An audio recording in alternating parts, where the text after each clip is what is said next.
മതി മതി, എനിക്കിനി നടക്കാൻ വയ്യ. എന്തെങ്കിലും തണുത്തത് കുടിച്ചിട്ട് പോവാം. ഇവിടെ ഞാൻ നോക്കിയിട്ട് കൂൾ ഡ്രിങ്ക്സ് കടയൊന്നുമില്ല. നമുക്ക് ചുങ്ക ജ്വല്ലറി കയറാം. അവിടെ കളക്ഷൻസ് ഒക്കെ നോക്കുമ്പോഴത്തേക്ക് അവർ നല്ല ജ്യൂസ് കൊണ്ടുവരും. ഞാനി വാ. Hi ma'am, good afternoon. എന്താ നോക്കുന്നത് മാം?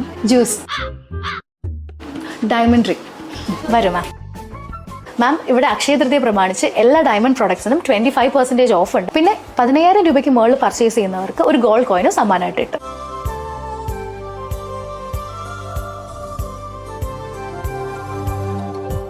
പിന്നെ മാം, ഇവിടെ അക്ഷയ തൃതീയോടനുബന്ധിച്ച് 14 ക്യാരറ്റ് ഗോൾഡിന്റെ ഒത്തിരി കളക്ഷൻസ് വന്നിട്ടുണ്ട്. കണ്ട ഒരേപോലെ തന്നെയല്ലേ, പക്ഷേ ഇത് 18 ക്യാരറ്റും ഇത് 14 ക്യാരറ്റും ആണ്. പ്രൈസ് വരുന്നത് ഇതിന് 10,000ഉം ഇതിന് 4,000ഉം ആണ്. 18 ക്യാരറ്റ് ഡെയിലി വെയർ കളക്ഷനിൽ വരുന്ന ഫാസ്റ്റ് മൂവിംഗ് ആയിട്ടുള്ള ഒരു പ്രൊഡക്റ്റ് ആണ്. കണ്ടിട്ട് തിന്നാൻ തോന്നുന്നെങ്കിലും ഭയങ്കര